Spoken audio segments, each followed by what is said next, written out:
right, guys, welcome again. We're working on the car. Today, I'm doing stuff. What are we doing? Right now, specifically, we got the quick change installed. I'm doing the axles, and I'm actually torquing the axle bolts. On my IS300s, they seem to come loose very often.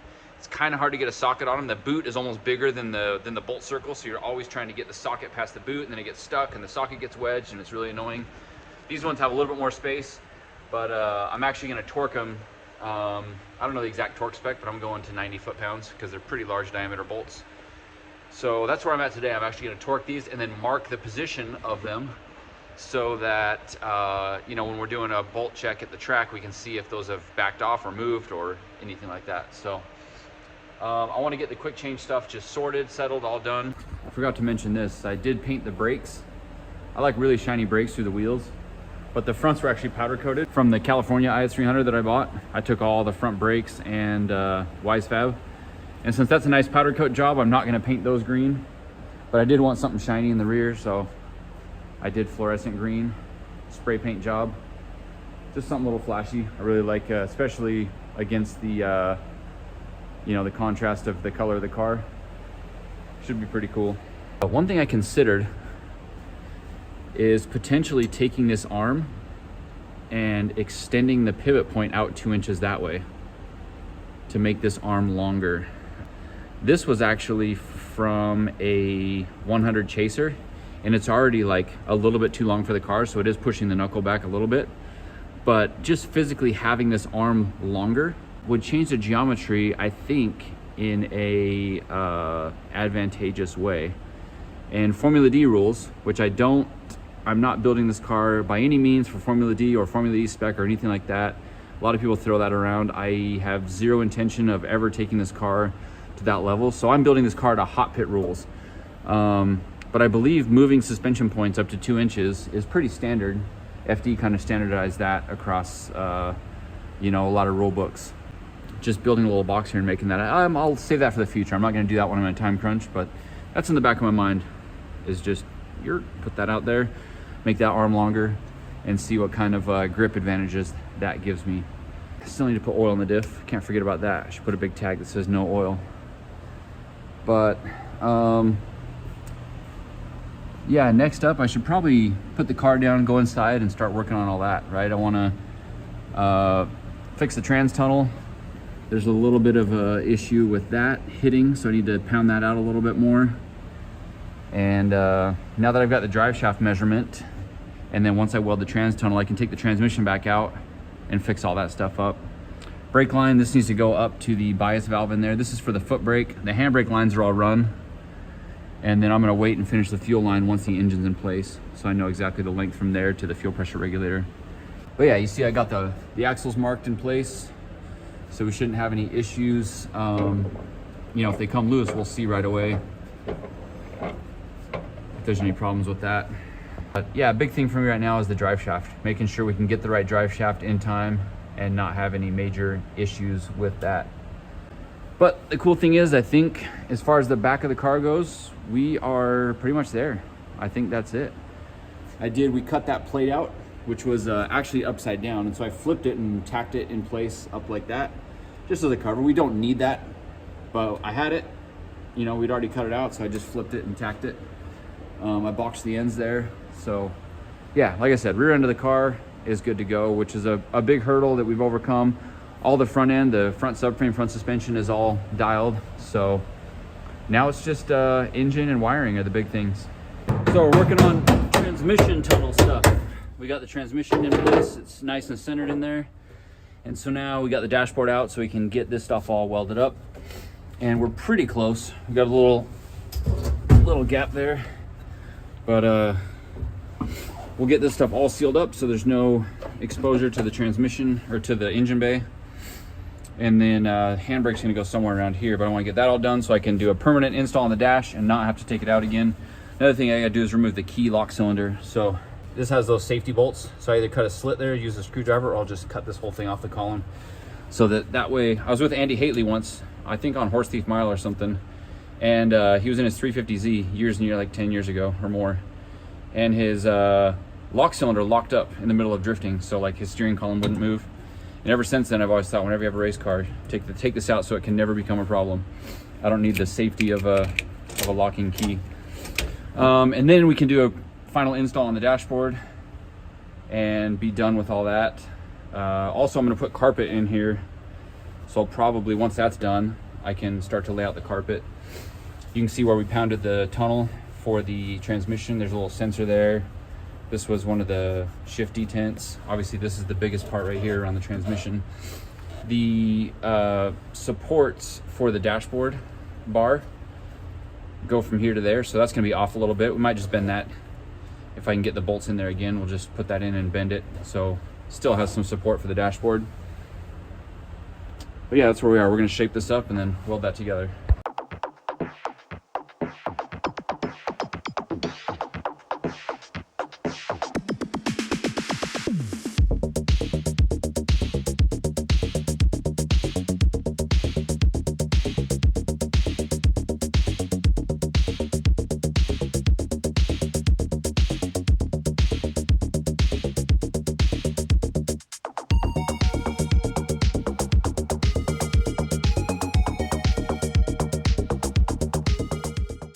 All right, we've got it all pretty well sorted out.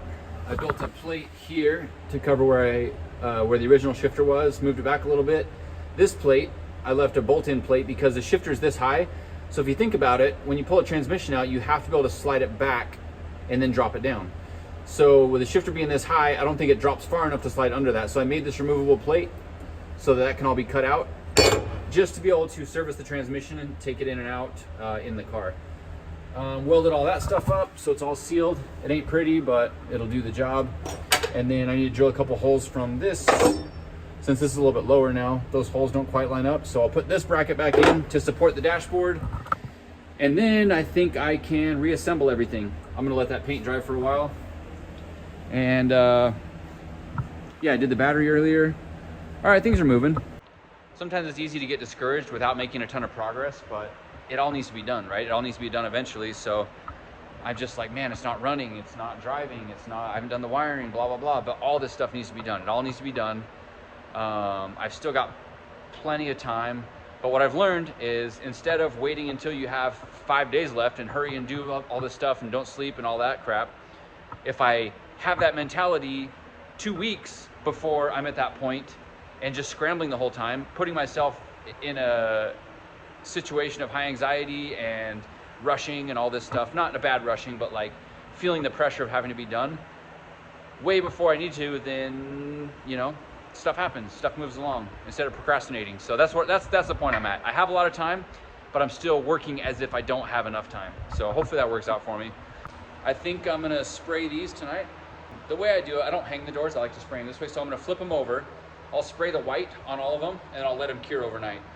Then I'll come spray the clear on all of them. I'll let it cure.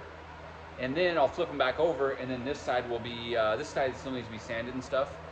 But once the clear is cured and all that, then all the wet sanding and the water and all that stuff, it won't affect any of that stuff. So the back side, the inside of the doors will be done, and if they get scratched or whatever, we're moving them, not a big deal, right? Because they're on the inside of a drift car. And then I can focus on the outside. Sacha was supposed to come tonight and do some more body work, but he got caught up at work, and I need to realize that I can't rely on everybody else's help, right? He's being very helpful. Jake and Jesse have been really helpful, but if I wait around and rely on help, then it's not going to happen on the timeline that I need it to, right? So I need to feel the pressure of everything's falling on me. When people help me out, that takes some load off, but I still need to realize that everything is my responsibility. So a lot of times when people help me out, I kind of let myself feel like, oh, cool, I don't have to worry about this stuff, but that's not true. At the end of the day, it's all my responsibility. I've got to make it happen. So I'm gonna start scuffing panels, and I'm gonna start laying primer and painting stuff and all that. At least all the panels, right? I can do all the fiberglass, the over fenders, the trunk, the hood, all that kind of stuff. Sacha did a really good job on the doors. He spent way too much time on the doors, but he was trying to make them look really, really good, which it did. It turned out awesome. And I had to tell him, I was like, we got to stop. Like, you're making these doors way too nice. I'm going to be afraid to crash them. And then we still need to sand and do some body filler on the car. I feel like I'll leave some of that for him because he's really good at doing the body filler and shaping and all that stuff. I'm not good at that. But all these fiberglass panels, I'm not gonna fix them. I'm just gonna scuff them, primer, and spray them, which is what I'm good at. That's how I painted these cars. These cars have lasted, they look fine. Not perfect, but good enough, right? I really need to do an engine. Really bad. Need to do an engine. And also, my good friend Jerry Johnson and Travis are gonna come help me. They've agreed to come spend a couple days next week helping me out. So I'm trying to decide what tasks they're good at and what I can have them help me with, so we're not just doing stupid stuff. Jerry's a really good fabricator, so I was gonna ask him to cut out this bar and redo it, and then do the firewall, which probably won't take him very long at all. So I don't know what else. Travis is really good with the engine stuff, so I'm gonna have him help me do the engine. I've got the crankshaft out of the other engine. I've got the bearings. I've got everything I need for that. So I just need to start cleaning oil pumps, figure out which is the best used oil pump that I have. Yes, used oil pump. And I've got all the rods and pistons. I think whichever one's spun, whichever one's the worst, maybe two of them actually. It actually didn't spin. Either way, I need to measure the rods and make sure they're okay.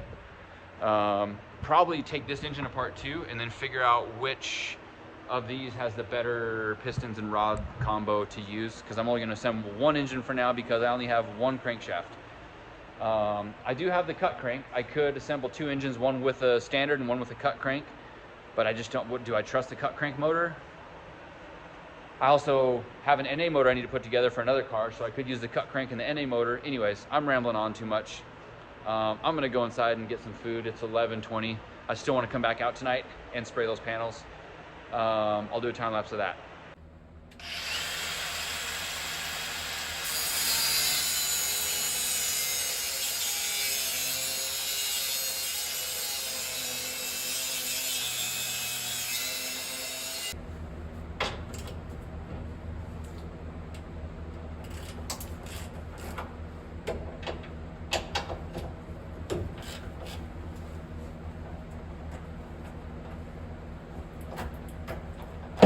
This piece right here is in the way of the grinder getting in there, so. Oh, there's more bolts. Lucky me.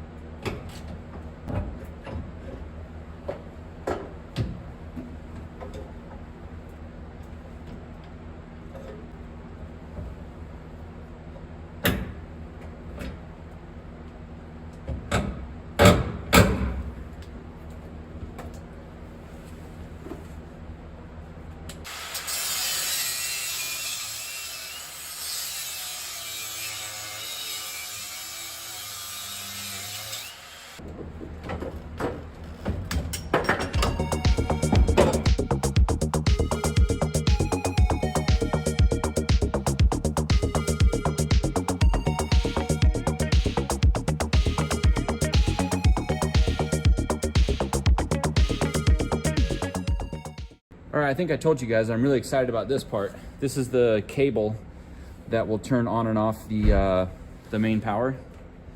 So I just used a bicycle cable. I got to figure out how to terminate this end. I'll probably just put a loop in it like that, and then clamp it somehow, and then I'll put a flight tag on it, just a little red keychain flight tag that can flap in the wind. That way it's visible, and anyone can grab it and pull this. You pull this hard enough, and it's going to shut off the battery thing. But it just runs down here in the dash. I'll put a zip tie right there, and this should be pretty slick. Oh, hey, here's the zip tie right here on the floor. I knew there was a reason I kept it on the floor. Bam, done. Got these flush cuts from my buddy Tyler. Bam, done. Well, almost done. I gotta do this. One piece at a time. I like this part, the assembly part. I ordered a drive shaft yesterday from Truck Pros in Salt Lake, and they got it done. I went down and picked it up today. It was $360 with U-joints, but no flange or yoke. This one doesn't need a flange because it bolts right into the diff. So the 1350 U-joint just goes in, and it has these U-bolts, which I got on Amazon for 10 bucks a pair. I bought an extra pair in case we ever have one fail. We'll have one in the toolbox. That's something I try to do, is if it's something I might ever need and I'm buying it, I just buy two of them. Just buy 2, you have a spare, right? If it's something affordable, put it in the spare parts box and you'll have it when you need it. That's how I ended up with boxes and boxes of extra fittings. I have some here at my home shop and I have some at D-Spare, just tons of fittings, random stuff. When you need it and you don't want to order it and wait a couple days, it's just so nice to have spare stuff. The front flange yoke, sorry, I should say yoke, is a 1350 to CD09. That one I had to special order. It'll be here hopefully Monday. Today's Friday. So I'll just wait till that gets here. And then hopefully my measurements are all right and it bolts up. So I got the brake line stuff done. Brake line comes down. I think I told you guys, but I just patched a bunch of brake lines I had together. Chase base kit, some other brake lines. This goes up inside to the brake bias controller right there, and then that goes back out this hole. One of these lines goes to the handbrake, and then one of these goes to the rear brakes. So I think I showed you all this before, but it goes over to the rear brake, and then instead of having a T in the middle, I have the long bolt with 2 banjos, and then one breaks off and goes to the other side. And then the handbrake stuff is all independent. It's got its own line over here and over there. That one I put a T right there. So all the brake lines are closed up and ready to go. So I could potentially pour some brake fluid, start pumping, and then bleed it out and see if everything works. I got the handbrake installed finally. It's a little bit better position than I was expecting before. I'm happy with how it came out. I got 3 out of the 4 bolts in there, but it's pretty sturdy. I don't think it'll be a problem. It's only left to right that it has any wobble. Front to back should be fine. And I did a remote reservoir right here. I'll probably do some sort of a plate cover or something here, but I put the reservoir right there, and it's got a 1/4 inch line running down to the reservoir there. So I think we're good to actually fill it up. This is one of those things that shouldn't need serviced, right? It shouldn't ever need brake fluid in it unless something fails at the track and we absolutely have to replace a brake line or do something like that. Other than that, it should never need to be filled up. So it doesn't need necessarily to have any sort of easy access. Oh, it's going down. You see it, Adam? Every time I pump it, the fluid goes down because that's because it's displacing some air a little bit and then filling up the lines. But then at some point we have to release the air out of the bleeders in the back, and that's how we're gonna get the bubbles out of it. It's been a long time since I've had an inline hydro, or done one, I guess. I had one on my pro car. I don't know if I've done one since then on any other car. I always do inline, and it doesn't bother me. I don't mind inline, but since this car had dual caliper, I figured we would just stick with it. It's got some good Willwood calipers on the back, so why not? All right, Jake did some more wiring on the car. Got the wipers all wired up and in the right spot. And what's that? Usually it comes out right here, the wiring. We got all tucked. Oh yeah, that's right. Put it that way. Yeah, so instead of coming through this hole into the chassis harness, it goes to the custom chassis harness that Jake built. Up under the dash. To the fuse box. We saw battery power? Yeah. Give it a go. Yeah, is that low or high? That's just low. Low, cool. So in the rare case, we have a rainstorm in Southern California. Cool, I like that. Yoink, nice, works well. Handbrake's installed. There's the little reservoir for that. Handbrake's in a pretty good spot. Oh yeah, the cable. I'm so stoked on this. Huh? Yeah, power off and power on. That's cool.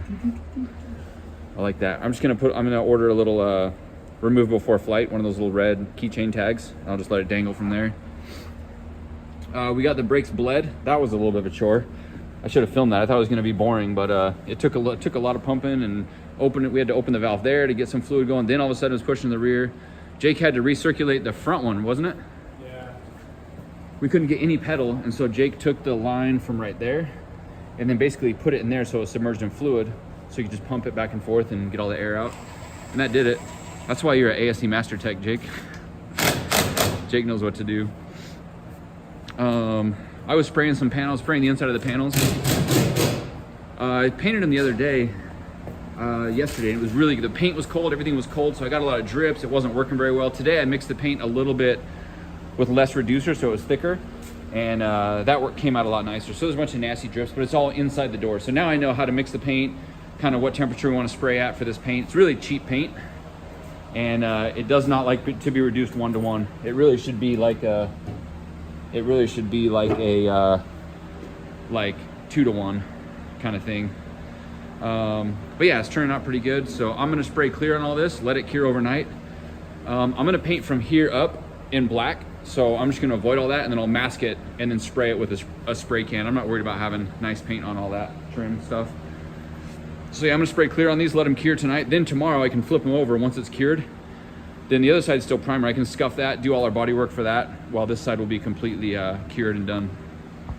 I don't know why I'm so excited about something so silly.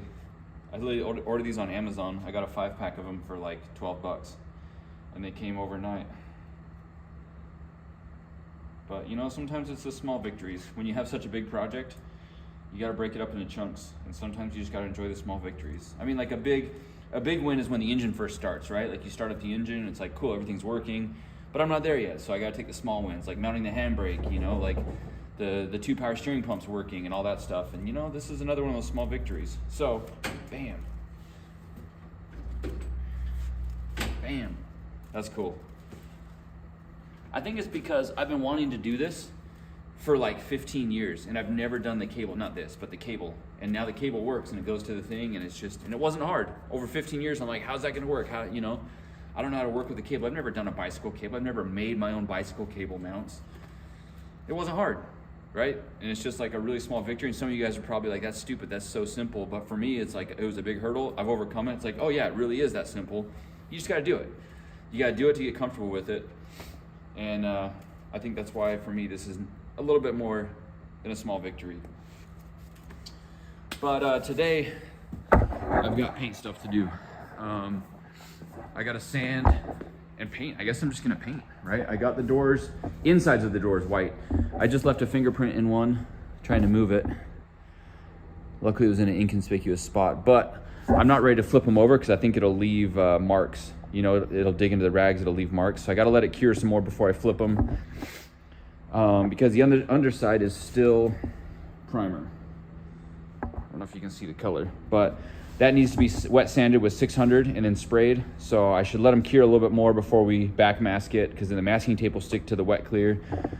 So I need to move these out and let them dry somewhere out here. I've got a lot of shop space, but it's just poorly organized. So that pile of junk, I need to organize and move that. Then I can set all my doors here. Then what I can do is take these panels, start scuffing them, and get paint down on all that crap. I've got the hoods outside. I've got my bumper, my trunk, that wing, the rear lip, my front lip and side skirts should be here tomorrow. So today's body work, because I don't have a lot to do there. And I think while stuff is drying, I'm going to start measuring engine stuff. Man, that area's a mess too. I need to clean up. That's what I'm gonna do right now. I'm gonna clean up. You guys want a time lapse of me cleaning up? Boringness? Let's do it.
There it is, guys. If I haven't said it yet, that's the color.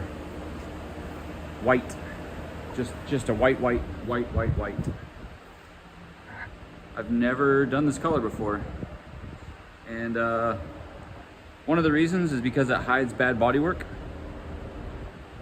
Another reason is because I'm gonna do a livery, and I think white looks really clean with a livery on it, so I'm just trying something different. But I think it looks pretty good for a guy that doesn't paint cars. All those parts have clear. These parts are still drying. This is just base coat, so I still gotta spray clear on these. I got some more primer work to do on some of the other ones. Still gotta do all the over fenders, the door handles, front bumper, but I'm making progress. I've got a wing, that wing's got some wrap on it. The trunk lid, I've got the rear lip, front lip and side skirts should be here tomorrow. I've also never done this, which is a stock front and rear bumper, except with a lip. So I ran this on my purple IS, and it's really nice because it's all poly or plastic or whatever, ABS, whatever OEMs use, and it doesn't break very easily. So if it falls off and gets run over, I can piece it back together pretty well. It's not going to go into a million pieces. It might break like this, you know, like a crack, but you can stitch that up pretty well compared to fiberglass will just go into, you know, blow up into 1,000 pieces. So hoping this works out well, and I'm hoping it looks pretty decent. Car's not going to be super mega low, so I hope it looks good. Hope it works out. I know based on the purple car, you can make it look good, so that's what I'm hoping for this one. So I did a scuff and spray on the headlights. They weren't in great shape. Sorry I didn't do it before, but this is scuffing it with 600 grit, and that was after spraying with clear coat. So I'm gonna go spray this one right now, but it's not bad. It's not amazing, but they were pretty heavily yellowed.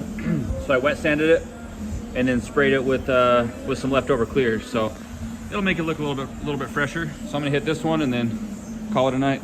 All right, guys. I found out that the shock tower is actually bent on this car. So it looks like it's about 2 degrees off from that one. So we're gonna take the porta power and try and push it apart. See if we can get 2 degrees out of that. I figured that now's the best time, right? The engine's out, everything's kind of coming together. Oh yeah, sneak peek. I bolted the headlights and we put the hood and the fenders on just to get them out of the way. They're still kind of drying, so I just wanted them not in the way in the shop. Potentially be getting knocked over or whatever. But anyways, made this little plate here, bolted it to a couple holes that were already in the shock tower to kind of spread the load out, give the porta power something to grab onto. So I think we're just gonna go ahead and try and push on it and see what happens.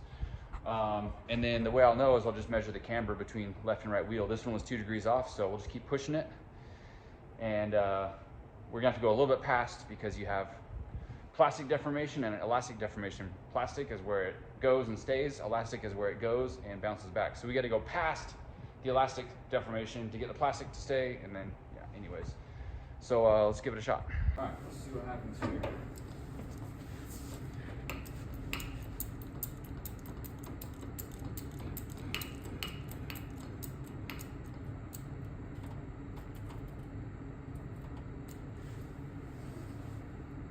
Just collapsing the tower. Do another one. Or it's just, yeah, it's just okay. pushing through. I saw just that little piece bounce back. Yeah. Let me flip that plate over. You hand me the gun.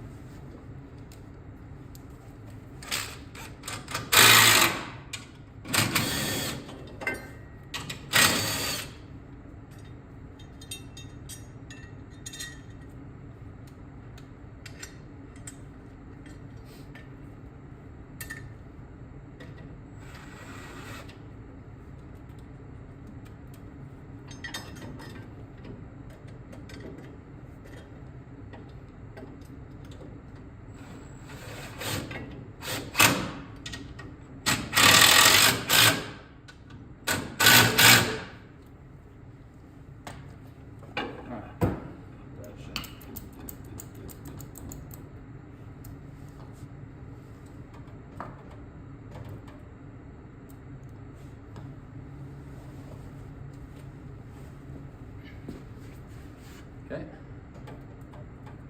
see the whole thing moving. Is it? Yeah.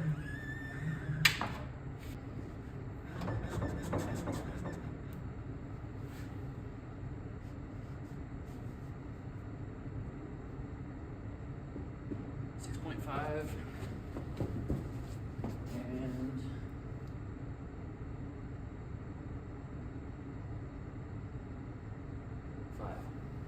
So we're 1.5 degrees. So keep going.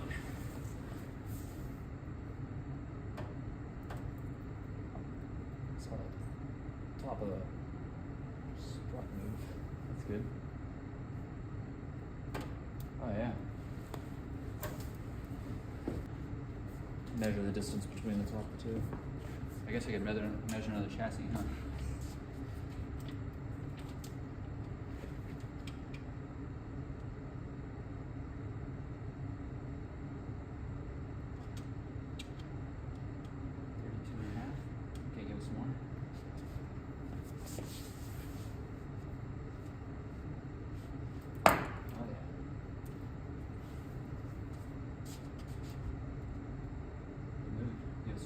Still hear it moving.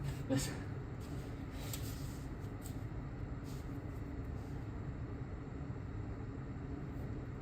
really hard to pump. Oh yeah.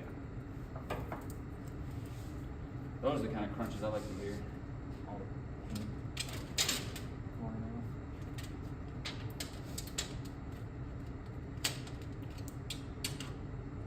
Starting to deform around the bracket. Man, it's all Oh yeah.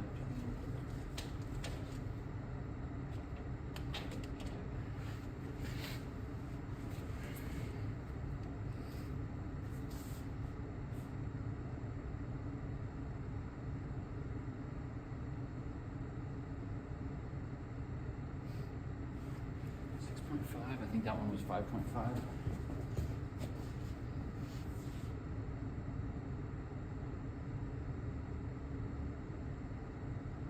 it's only 5.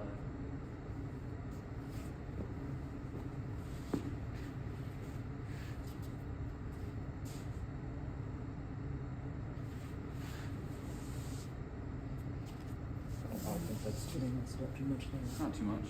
Only slightly.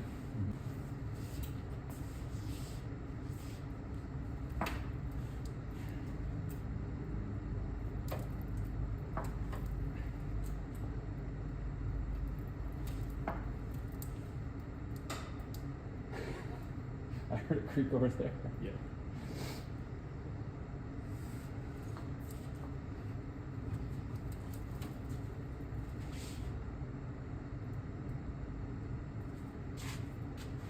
It's really pushing it on that side now. Yeah, and that bottom frame rail.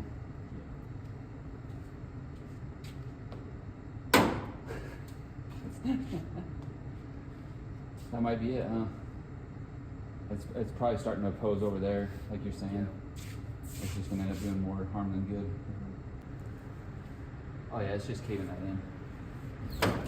Holy crap. You see how much that moved? Yeah. Okay, well nothing stayed. Something had to stay. I wonder how much it did.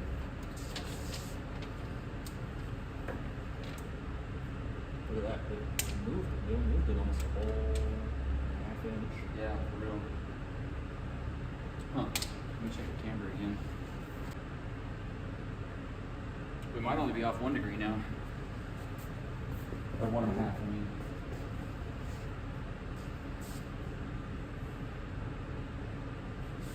Yeah, 5.0. Oh, 6.5. Yep. 1.5. Yep, it was definitely 2 degrees before.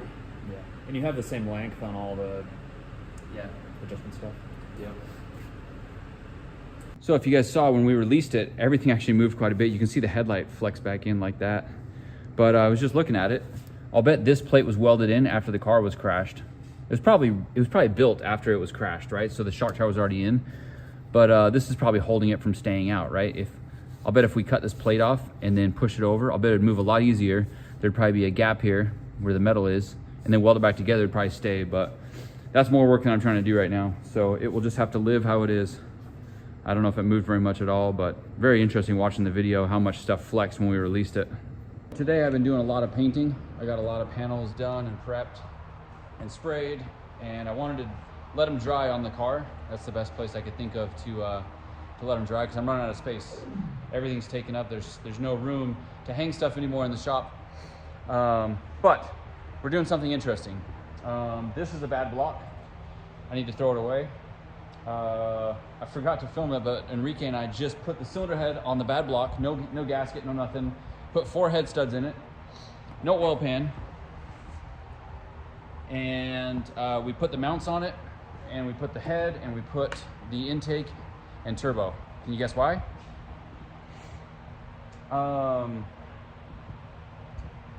I have all the intercooler piping, I have the exhaust, I have everything for this engine, this turbo, and an IS chassis. So I could swap it between cars and everything should line up and bolt up. Nothing custom because it's already been done, right? But in this car, I'm running a bigger intercooler and we're gonna change the turbo. So while we're building the engine, I want to be able to fabricate intercooler piping for this car and build the radiator mount, the intercooler mount, all that stuff. And in order to do any of that, we have to have the engine in place. So instead of waiting until the engine's complete and put it all in there, it took us, what, 30 minutes, 45 minutes to bolt all the accessories on and stuff. And then the bare block, we're about to put the transmission on it. We're gonna stab it in there.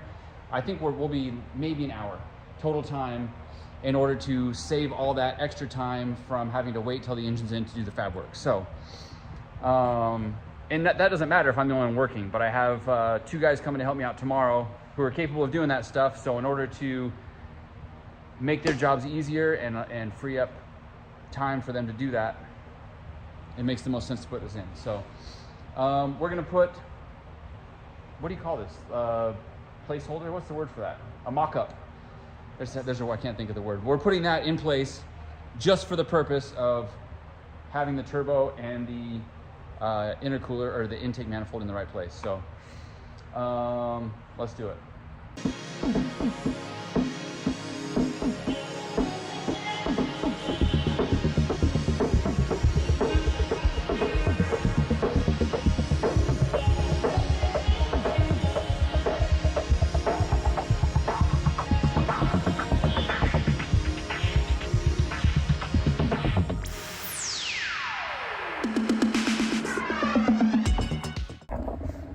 That was a lot more difficult than it should have been for various reasons, but I ended up taking off the downpipe.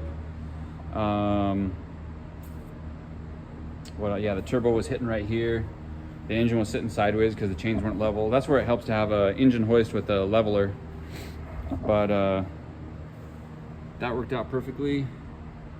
Transmission bracket is lined up. It's a little bit low whenever we welded the tunnel for the transmission.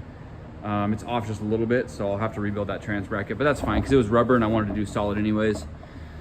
But this worked out how I hoped. So now we have a spot here. We can fab up the intercooler piping on both sides, change the turbo out, but that's a project for tomorrow. So I really wanted to run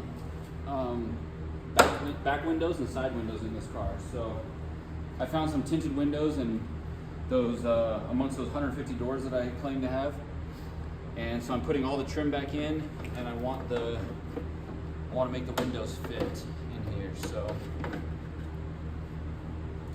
definitely not a pro at this, but I want to get the stuff all to fit.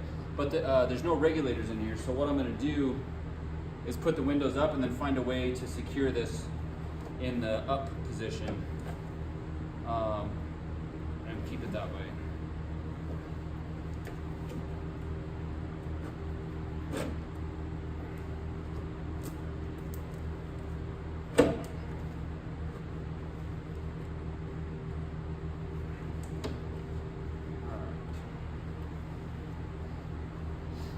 And these are tinted, and my back window's tinted.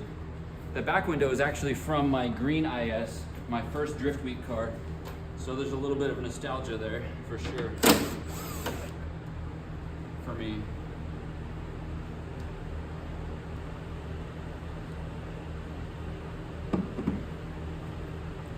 Sure would love to not break this glass. I'm having to force it to get in here. Mainly because I don't know what I'm doing here, but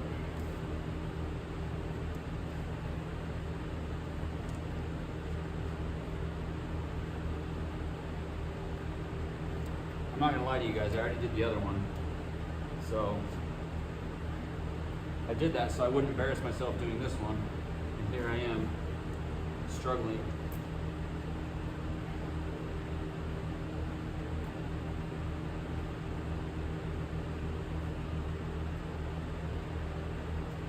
It's kind of like mounting a tire, you just got to get it in the right spot. Bam. Okay. So you see there's a little bit of a lip left here. So that should give me a spot to either make a bracket or something and then bolt it to the bottom of the window. And I'll just keep it in the up position. And if I ever have to put it down, I can just zip those little M6 bolts out, let it fall down. And that should be the end of it. So potentially I can run these up or down, which would be nice.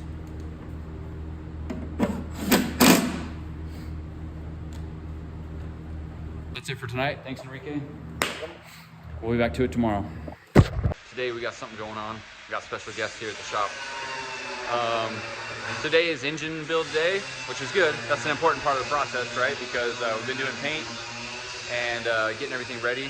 But the engine build is probably one of the important parts, and wiring harness. Not there yet, but we'll get there. So today we got... Oh, I'm not signing the release. I don't want to be on camera. And... Stay away! Travis and Jerry said they'd come help me out. And they've got a project of their own that needs to be done in 5 weeks, he said? Yeah. For Prospect, so... We're not painting our chassis. Well, Crazy! You think we're painting anything, dude? I shouldn't have told him that I was painting the car.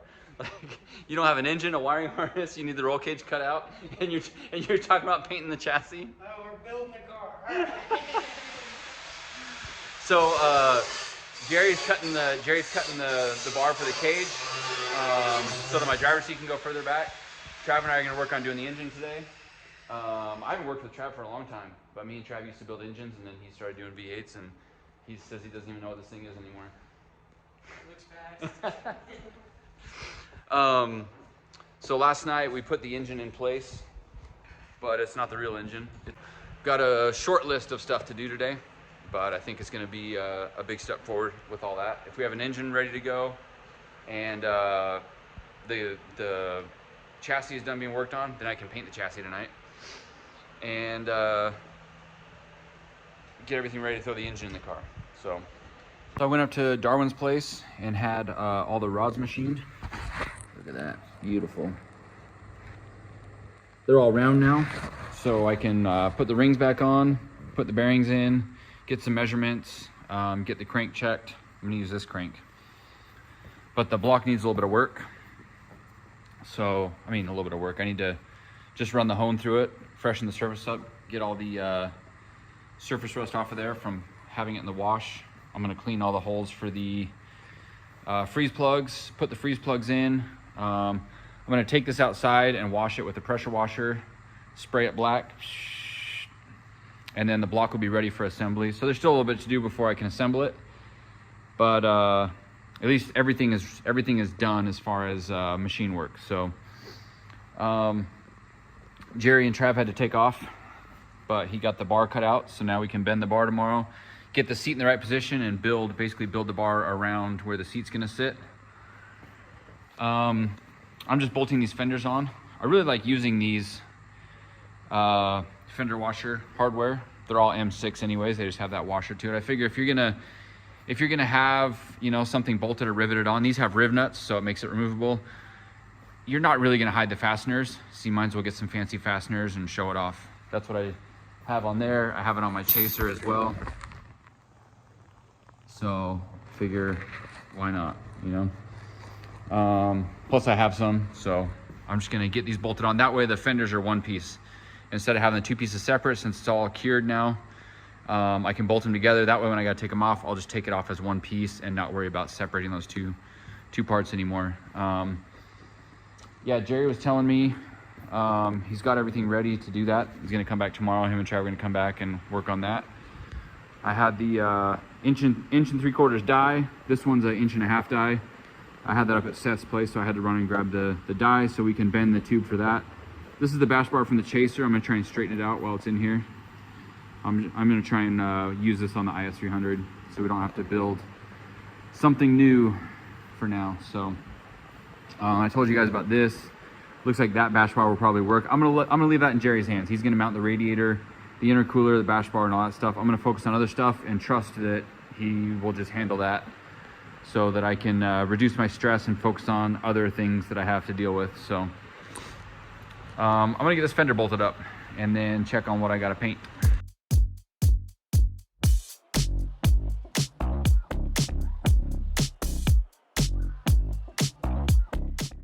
All right, so this wash didn't work that well, so I'm not gonna mess with that until I get it fixed. What I'm gonna do is use the pressure washer and the forklift. So I'm washing inside those the coolant passages with the freeze plugs out. It's crazy to watch the rust come out. It's pretty awesome.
All right, guys, we're back at it today. We had a short day yesterday, but you guys saw I got the block all prepped. Travis here helping me put this together. We had some issues. I'm not going to go into details, but I think we got everything sorted out. Text me, I'll tell you. Nobody likes to see the sausage being made. You know what I'm saying? Nobody. Listen, never mind. We got Jerry's working on the bending. We got earplugs. Ear Pro. Yep. Skylar. Skylar's doing the bash bar stuff. It's gonna be a really nice bash bar setup. Removable, bolt in, bolt out, all the good stuff. My goal is to have the engine in the car tonight. So I want to get it assembled with Trav. Firewall's going in. What's your name again? Tyler. Tyler, that's right. Tyler's working on this firewall. So that's gonna work out. It's gotta be two pieces, right? Jerry's telling me we're gonna do two pieces. We're gonna rivet it up. Be able to fit. Cool. Seam. Cool. I said self tappers. Jerry said no. So I'll just focus on the engine. I'll be over there messing up the engine. So this will go in. The seat's in a perfect position. Tyler got that figured out and mounted really well. So seating position is on point. Jerry says I can't paint the car unless we're locked in. So I'm hoping we're locked in because I'm trying to paint that car tonight.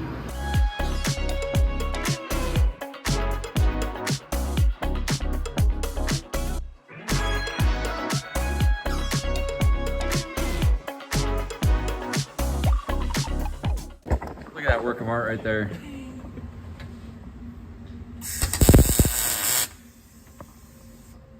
That's a nice looking tube.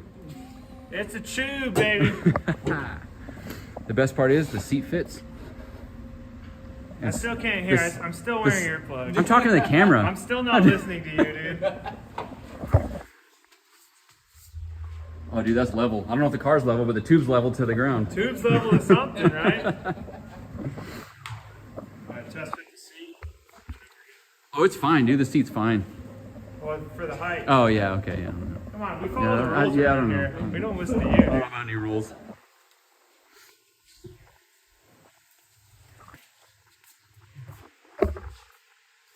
The seat's pretty much together, except for that's easy. It's all easy. It just takes time. So, plan is to put this in the car tonight. I've never done these before. I pounded all the freeze plugs in, and that one's got me concerned. I hope that doesn't come back to bite me. It's in a little bit deeper than I want to be, but not sure if it's gonna leak. If it does leak and the manifold's on and everything, and right above the oil filter housing, that's really gonna suck to get out. So I hope that doesn't happen. I could, I guess, Trav and I were talking about doing some sort of a pressure test, trying to find a way to pressure test it out of the car. If you can cap off enough stuff and put some sort of pressure in there. Air pressure, maybe a smoke machine followed by some air pressure, something like that. They'll show us if it's actually leaking. Put it all the way in your car. And then, I don't like that idea, Trav. Oh, okay. I don't like it. Why are we even concerned about it? Yeah, I guess you're right. It should You're be right. fine. If it drips, right? Just run it. Put some eggs. Put some Blue Devil head gasket leak stopper in there. Yeah, right. Some go here.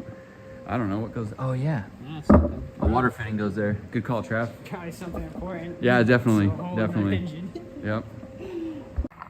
So we had a shift change as soon as Jerry and Travis and Skylar and Tyler. Nice. As soon as they all rolled out, Jake and Jesse showed up at the right time. So now it's night shift time. We're gonna focus on trying to get the engine installed, or at least get as close as we can. We got to pull the other setup out, the mock setup, which did no good. All that effort for no reason.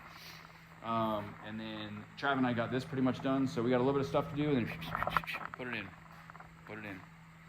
But I forgot, we got to get the coilovers lowered. This is pretty much the ride height with the 28K front springs. It really doesn't move that much. I was jumping on it. Usually you get a little bit of squish. I mean, granted, I can't really put 800 pounds worth of weight on it, but I don't think it's going to move that much. So that's roughly our ride height, maybe minus a half an inch. So we need to lower it.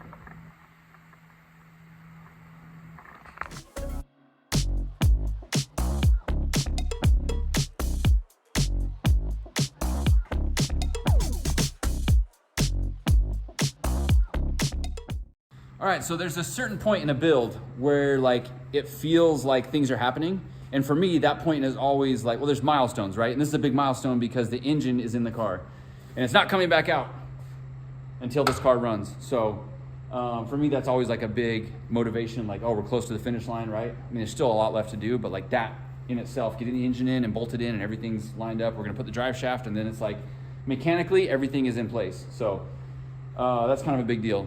The second milestone is when the engine starts, right? Even if you don't have cooling system or anything, if you just hear it run, you know, like things are. So now that this is in place, that allows us to do everything else as far as the intercooler piping, mount the radiator. I can get the turbo mounted, run the fuel lines. There was all these things that were like, you know, were waiting on this to be done. So that's next, is doing all that. The guys are gonna come back tomorrow and do more fabrication stuff, but I can focus on getting all that done and then doing the wiring, which is going to be a big deal. So night crew showed up and night crew showed out, right? We got the engine installed. Day crew did their thing, right? But then they left and we got some real work done here. We have the engine in place. There's things that make the car move. So night crew, yeah, making it happen. What's cool is like the last several nights I've had to paint. Every single night I feel like I'm just like doing this, and then it's like, oh, I got to paint before I go to bed tonight. No painting.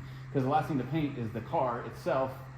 And Jerry said I can't paint the car until he's done fabbing because the paint's gonna be wet. They're gonna be in and out of it. So like I have to put this off for a couple days. But that means I don't have to do any painting tonight. I'm not gonna go to bed smelling like paint, picking white out of my nose. Yeah, that bar turned out really good. The seat mount is awesome. I'm saying the same things over and over, but I'm just excited about it. Shifter's gonna fit. It's cool. I'm ready to just start putting stuff together. Jerry's getting material tomorrow, so the firewall will be done tomorrow, and then basically the inside of the car is done, right? Then I can spray all the jams, bolt the doors on.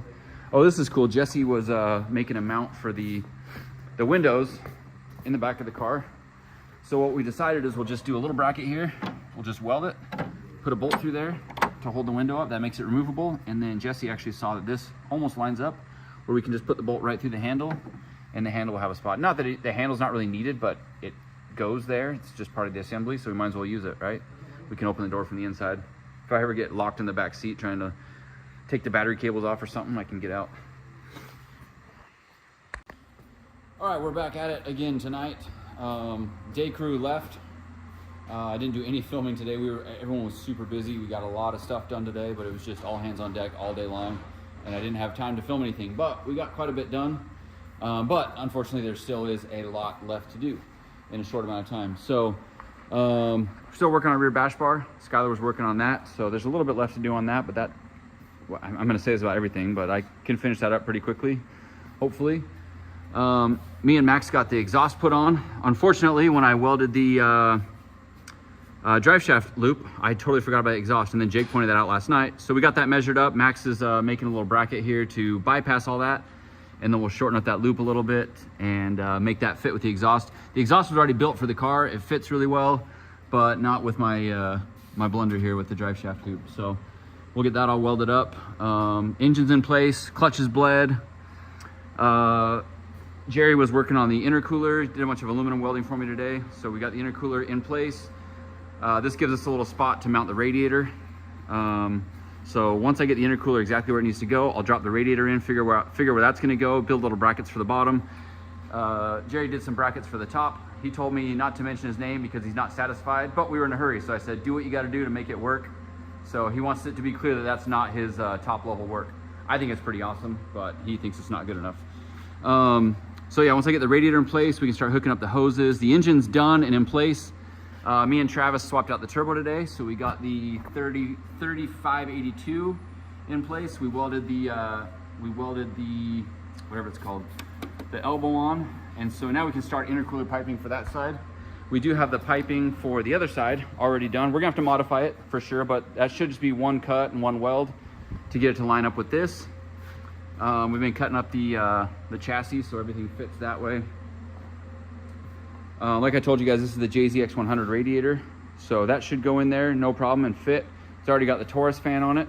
I still have to do the engine wiring harness, which is kind of a big task. Still have to paint the chassis. The firewall, man, it's looking good. I'll show it better when the car gets down, but it's looking really good. Jerry's gonna come take the clecos out and rivet everything together tomorrow.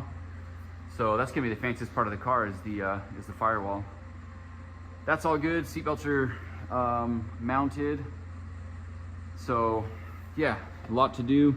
We have to do the fuel lines from here to the fuel rail.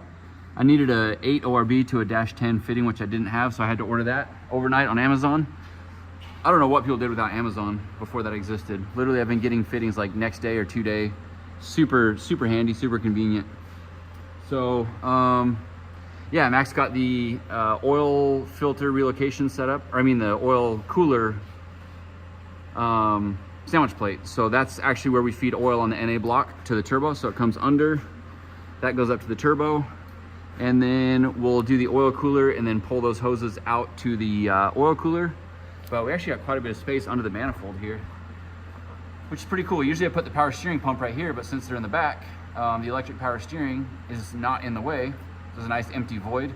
So that'll make it really easy for oil changes, for service, things like that. So like I said, got a lot done, but still a lot left to do. So let's do some time lapse. All right, so I realized I was talking about Max, and nobody knows who Max is because I never introduced him. Max has been working at our shop for a few months now. Yeah. It's funny how we met. He actually messaged me to buy an energy seat that I was selling. And then he's like, yeah, I go to school just up the street at the Weber State College auto tech. And I was like, hey, can your teacher like find me someone to come work? We need like one other guy to come work. And then he texted me later, like, hey, what about me? And I was like, great, you know, come back. And so then he's been working with us ever since. So he's been really helpful in getting this stuff done. Super talented individual when it comes to automotive stuff, and he's going to college for it. Yeah. So that's pretty impressive because not a lot of auto techs go to college for that stuff. So he's above average. How old are you? 22. Yeah, really impressive for a 22-year-old to have so much knowledge. And I mean, you can't have experience without age, right? So to be young and have knowledge without years and years and years of experience is pretty impressive. But yeah, Max has been super helpful. I've had a lot of guys come through that have been really helpful. Jerry and his crew were here today. We were just too busy. I'd love to introduce all of them. But I know for sure Skylar's been on the channel before, and everybody knows Jerry. So yeah, I'm getting back to it.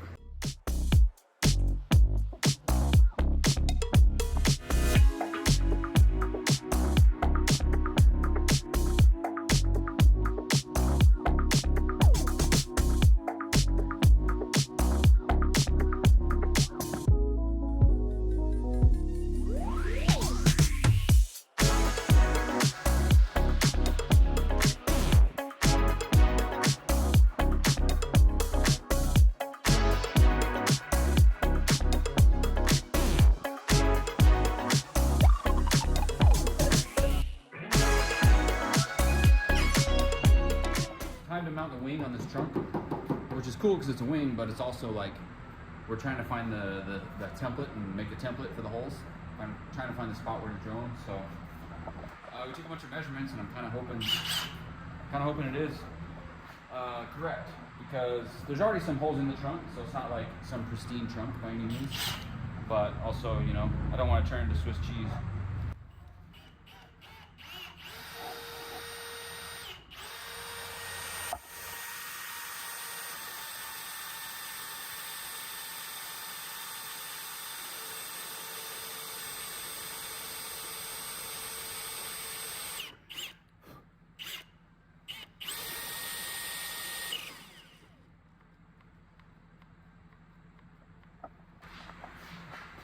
Ah.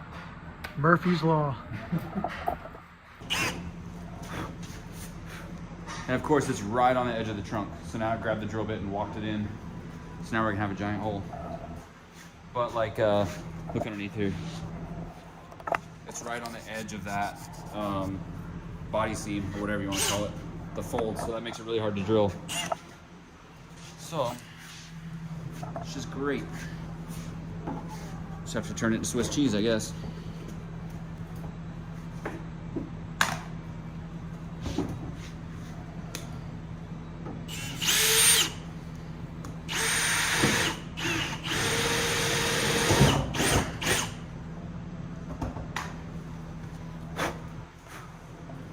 When you have too big of a hole, you just get a bigger washer. That's how you solve that problem.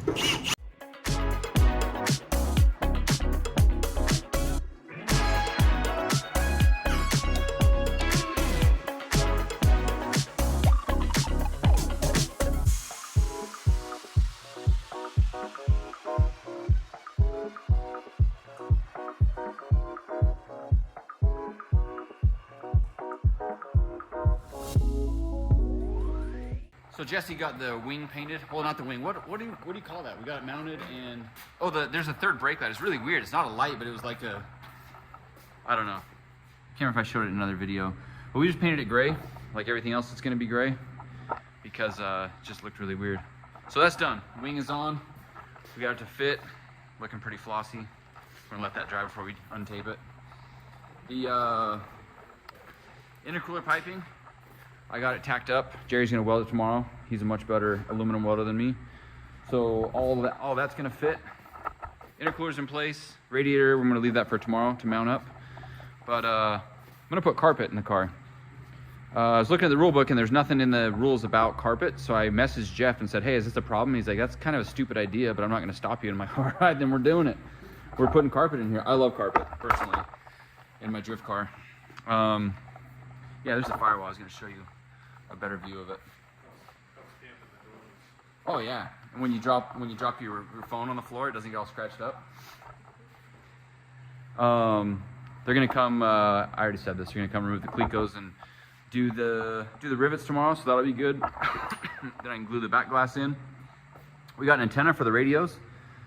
Jesse got us some new radios that should be better, but this should be able to hardwire in there, and I'll have a hardwired radio for my helmet.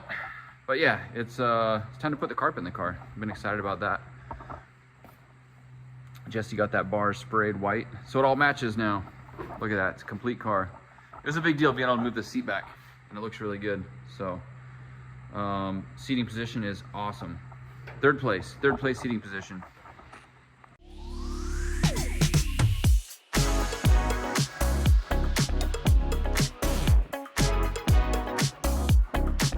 Back at it again today.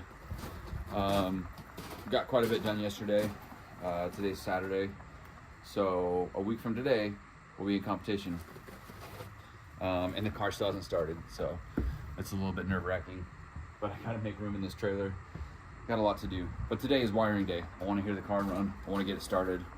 What I've decided to do is use my old wiring harness that was first in the Chaser, then it was in the Purple IS. Then it was in the Purple IS with the ITBs, then I went back to Turbo. So this harness has been through it. It's kind of hacked up. It's been patched together. But what I'm going to do is make it work for this car, because it's the path of least resistance. It's the easiest thing. It's pinned for an EMU Classic, but I'm going to put it EMU Black, so I have to repin it. But it's still less work. The way it fits on the car, we're going to have to drill a hole in the firewall and go through under the dash.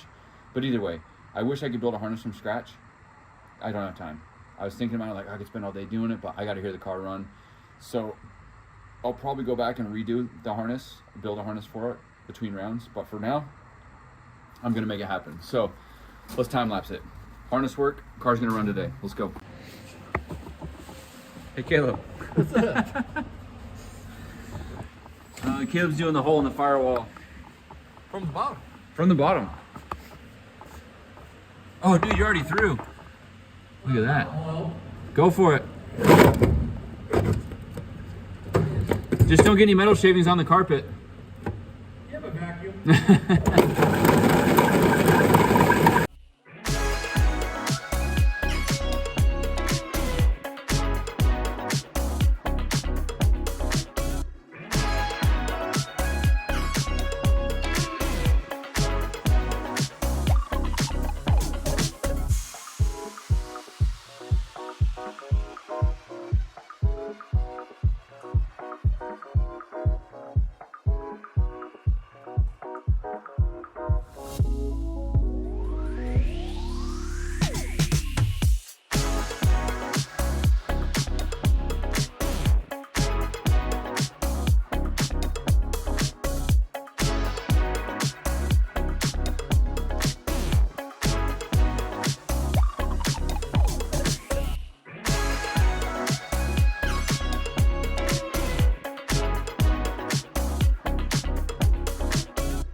It's finally time.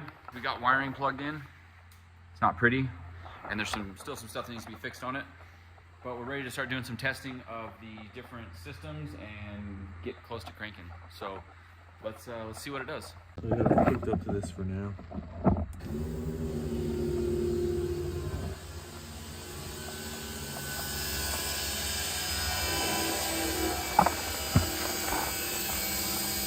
Oh, fuel leak.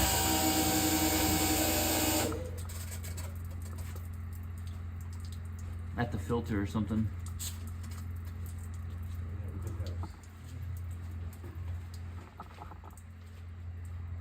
Problem number one. Let's figure it out.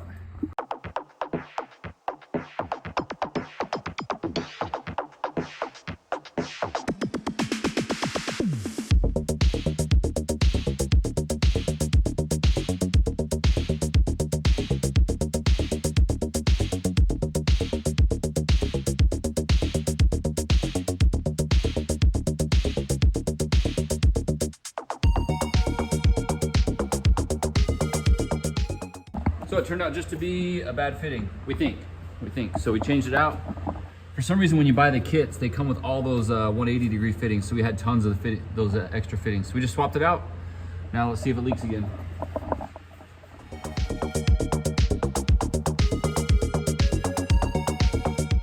Round number 2.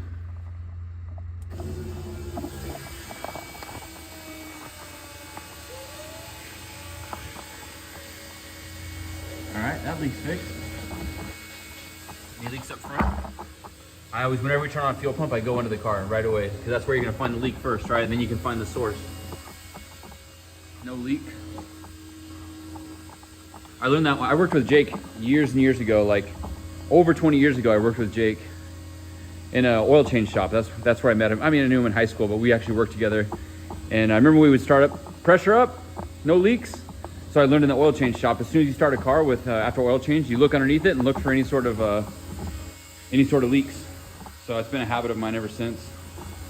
Anyways, so I like to save this until we know for sure it's a bad part. It has potential, no it doesn't. All right, let's do a fuel system check. Oh, look at that. Looks like Mountain Dew in there. It's the fuel level sender. Yeah, this will be cool to have to know our level and not have to guess. Know about how much fuel is being used between runs. True. Yeah, we'll memorize that. We can just cut the wires. We'll know after that. This one has foam in it. I didn't realize there's foam in there. Cool. Everything's working. Pumps are humming along for now. Sounds great. We gotta hook up a few more wires and see if this thing will start.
the voltage drop down too?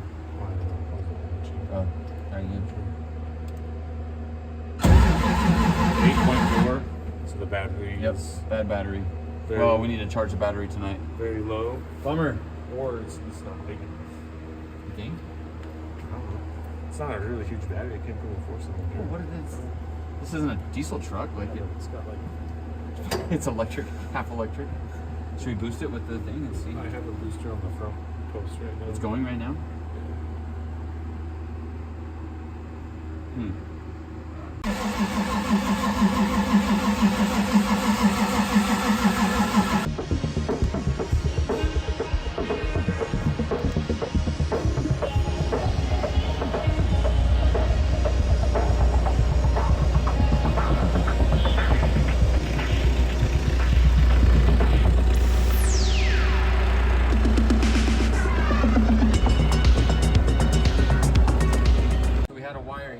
On the coil pack harness, which this is my least favorite part of the whole thing. I've scabbed this together like 10 times on this old harness, on the Chaser, on my old IS300. I wanted to rebuild the harness because of this one connector, and of course there was a broken wire at that connector, and that's what was causing no power to the coils. So now Jake figured that out, we fixed it, now we have power to the coils, so it might start, maybe, just maybe.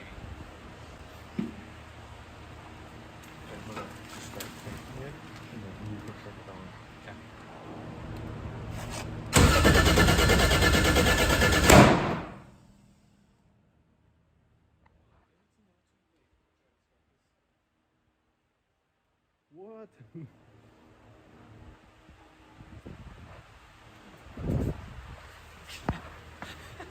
It's too late at night. I can't do this in my neighborhood.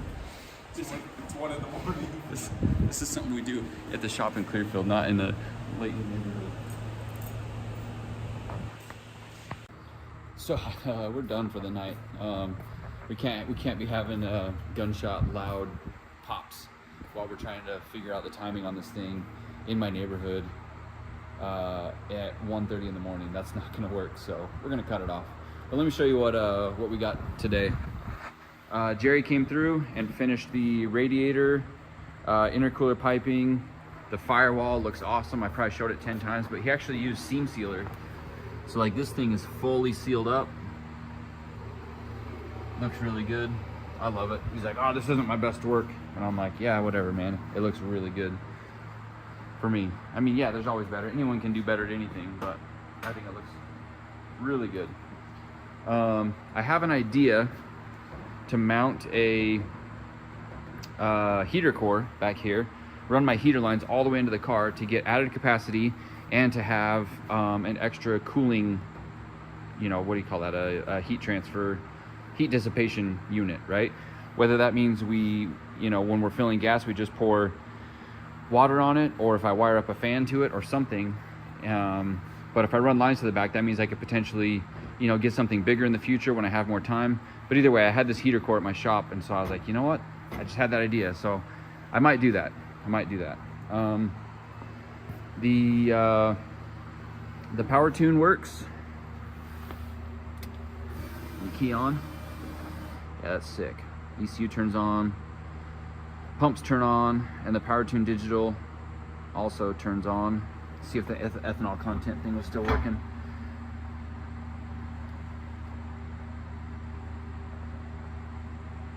That takes quite a while to boot up.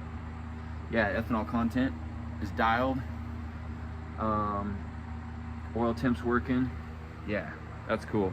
There's a couple things I gotta do on the wiring harness. I gotta put the correct injector connectors. I really wanna clean this up. There's not much I can do to clean it up, but I made a stupid mistake earlier and I wired the NOx sensor where the coolant temp sensor is supposed to go because I got all mixed up. So I've got to undo that, put a coolant temp sensor connector on it, put the NOx sensor where it's supposed to go, and do it on the car because I'm not pulling this harness back out. So that's gonna be tricky. I gotta do that tomorrow. But yeah, IAT's working, TPS is working, the headlights are working. Oh man, a lot of good stuff. I have a fitting coming tomorrow. Just gonna adapt this dash 10 to an 8th NPT so we can have the sensor coming right out of there. Then we'll have fuel pressure sensor. There's my 2 heater hoses that I would run down that way and all the way to the back. And actually might but I thought about using PEX tubing, because I have a bunch of PEX from all this, and I'm like, well, it's just plastic tubing underneath. How's that any better or worse than you know, running soft line or metal line, right? Metal line would obviously be better, but is plastic really, what's going to happen? I mean, PEX can handle heat and pressure, so I don't know. I want to do it. If not, I'm just going to run soft line. I have this silicone heater hose, which is really fancy, but I don't have enough to do 2 runs of it. It would do 1 run, but it would also connect to PEX and do all that. And ironically, I have these PEX fittings that go from 3/4 inch PEX to 3/4 inch silicone hose. Didn't buy them for this, but I have them, so that's kind of a sign that I should do it. And then 3/4 inch PEX to dash 10. So, you know, potentially I could do something with all that, but I got way more things to do than worry about that right now, but I will have to deal with that at some point. So anyways, I'm rambling on. I'm going to bed. We'll be back at it tomorrow. Thanks for watching this video, guys. We'll catch you on the next one. Out.